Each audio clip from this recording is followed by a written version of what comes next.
मैत्रिणींनो, नमस्कार. बरेच दिवसांनी मी हा व्हिडिओ करत आहे, पण हा खूप उपयोगी आहे असं मला वाटलं, म्हणून मी लगेच करत आहे.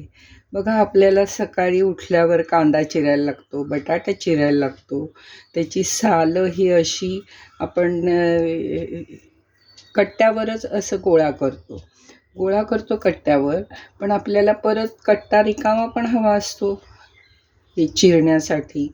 अशा वेळेला आपण काय करायचं, तर अशा वेळेला एक साधं सोपं इझी एक तंत्र मी सांगत आहे. तर बघा, तुम्हाला पटेल आणि तुम्ही करालच अशी माझी अपेक्षा आहे, आणि त्याच्यामुळे तुमचं काम खूप सोपं होईल. तर अशा रीतीने आपण सालं काढून घेतली, आणि आता ही सालं आपण इथे एक अशा रीतीने या कट्ट्याला लागून जे ड्रॉवर्स असतात त्याच्या पहिल्या ड्रॉवरमध्ये आपण हे अशी एक पिशवी अडकवायची.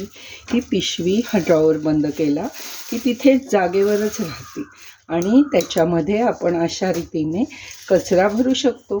परत आपल्याला हा कट्टा काम करायला मोकळा.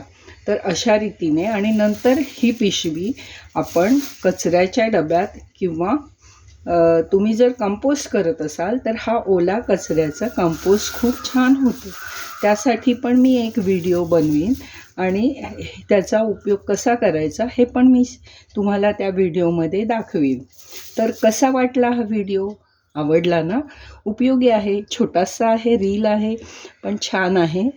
तर नक्की तुम्ही अशा रीतीने तुमचं स्वयंपाकघर स्वच्छ आणि नीट ठेवू शकता. थँक्यू. परत भेटूया पुढच्या रीलमध्ये.